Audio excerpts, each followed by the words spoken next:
తాకట్లో ఉన్న మీ బంగారాన్ని విడిపించి ఆ రోజు ఆన్లైన్ రేటుకి కొంటాం. Sharma gold company. నమస్తే, welcome to Suman TV. Andhra Pradesh రాజధాని అమరావతి గురించి రాజకీయ రగడ మళ్ళీ మొదలైంది. అమరావతి రాజధాని గురించి జగన్మోహన్ రెడ్డి గారు ఏవైతే వ్యాఖ్యలు చేశారో దానికి మళ్ళీ కూటమి పార్టీల నుంచి కౌంటర్ వస్తున్న పరిస్థితుంది.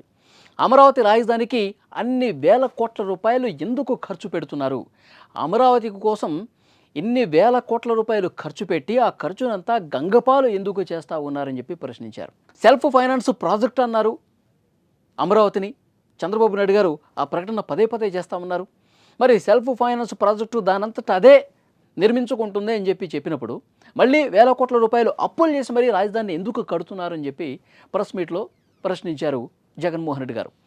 కానీ సెల్ఫ్ ఫైనాన్స్ ప్రాజెక్ట్ అంటే దానంతట అదే రాజధాని భూములు ఏమీ గుడ్లు పెట్టినట్టుగా డబ్బులు ఏమైనా పెడుతుందా? చెట్ల నుంచి డబ్బులు ఏమన్నా కాస్తాయా?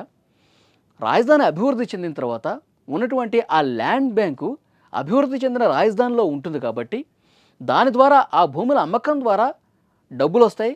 ఆ డబ్బులే రాజధాని కట్టడం కోసం చేసినటువంటి ఈ అప్పును తీరుస్తుంది అని కూటమి పార్టీలు జగన్మోహన్ రెడ్డి గారిని కౌంటర్ ఇస్తున్నటువంటి పరిస్థితుంది. ఈ మాత్రం కూడా జగన్మోహన్ రెడ్డికి తెలియదు. సెల్ఫ్ ఫైనాన్స్ ప్రాజెక్ట్ అంటే అసలు అర్థమే తెలియదు జగన్మోహన్ రెడ్డి. అతను ముఖ్యమంత్రిగా 5 సంవత్సరాలు అసలు ఎట్లా పరిపాలించాడో అర్థం కావట్లేదని చెప్పి కూటమి పార్టీలు ఆయన టార్గెట్ చేస్తున్నటువంటి పరిస్థితుంది. జగన్మోహన్ రెడ్డి గారు ఇంకొక మాట కూడా చెప్పారు ప్రెస్ మీట్లో. ఆల్రెడీ సచివాలయం ఉంది, ఆల్రెడీ శాసనసభ ఉంది, ఆల్రెడీ హైకోర్టు భవన నిర్మాణం కట్టేస్తున్నారు. మరి ఇవి కట్టినప్పుడు ఈ కట్టిన బిల్డింగ్స్నే మళ్ళీ ఎందుకు కడుతూ ఉన్నారు? మళ్ళీ కొత్తగా సచివాలయం కడుతున్నారు, హైకోర్టు కడుతూ ఉన్నారు. ఇప్పటికే 100 కోట్ల రూపాయలు పోసి ఈ బిల్డింగ్స్ అన్నీ కట్టిన తర్వాత మళ్ళీ ఎందుకు కట్టడం? కట్టినటువంటి ఆ కోట్ల రూపాయలని గంగపాలు చేయటం కాదా అని చెప్పి ఆయన ప్రశ్నించారు. దీనికి కూటమి పార్టీలు కూడా మళ్ళీ ప్రశ్నిస్తున్నారు, కౌంటర్ చేస్తూ ఉన్నారు జగన్మోహన్ రెడ్డిని. ఇవన్నీ కూడా తాత్కాలిక భవనాలు అంటే ఈ భవనాల్లో జరిగినటువంటి శాసనసభ సమావేశాలు తాత్కాలికమని, ఇక్కడ పనిచేసినటువంటి సచివాలయ ఉద్యోగులు తాత్కాలికంగా అక్కడ పనిచేశారండి. భవనాలు తాత్కాలికం కాదు, భవనాలు పడగొట్టే పరిస్థితి ఉండదు. జగన్మోహన్ రెడ్డి గారు ముఖ్యమంత్రి అయిన తర్వాత 2019లో ఆయన ఏదైతే ప్రజావేదికను ఉన్నపళంగా కూర్చేశారో అలాంటి పరిస్థితి ఈ భవనాలకు ఉండదు. ఈ భవనాల్లో వేరే రకంగా దీన్ని ఉపయోగించుకుంటుంది కూటమి ప్రభుత్వం. శాశ్వత భవనాలు నిర్మించిన తర్వాత అద్భుతమైనటువంటి డిజైన్స్తో అంతర్జాతీయ స్థాయిలో బిల్డింగ్స్, ఐకానిక్ టవర్స్ నిర్మించిన తర్వాత హైకోర్టు కావచ్చు, శాసనసభ కావచ్చు, సచివాలయాన్ని నిర్మించుకున్న తర్వాత ఈ పాత వాటిని వేరే ప్రభుత్వ భవనాలుగా మార్చి వాటి వినియోగం జరుగుతూనే ఉంటుంది. ఇవి శాశ్వతంగా అక్కడ ప్రభుత్వపరమైన కార్యక్రమాలు ఆ పాత బిల్డింగ్స్లో కూడా కొనసాగుతూనే ఉంటాయి. మీలాగా కూల్చివేయము అని చెప్పి కూటమి పార్టీలు జగన్మోహన్ రెడ్డి గారిని టార్గెట్ చేసినటువంటి పరిస్థితుంది. జగన్మోహన్ రెడ్డి గారు మరొక ముఖ్యమైన విషయం కూడా మాట్లాడారు. అసలు ఇన్ని వేల కోట్ల రూపాయలు ఖర్చు పెట్టడం, ఇన్ని వేల ఎకరాలు తీసుకోవటం, ఇది ఎంతవరకు కరెక్టు? మీకు రాజధాని నిర్మిస్తే ఇక్కడ గుంటూరు విజయవాడ మధ్యలో నాగార్జున యూనివర్సిటీ ఉన్నటువంటి ప్రాంగణంలో ఒక బిల్డింగ్ కట్టేస్తే అయిపోతుంది కదా.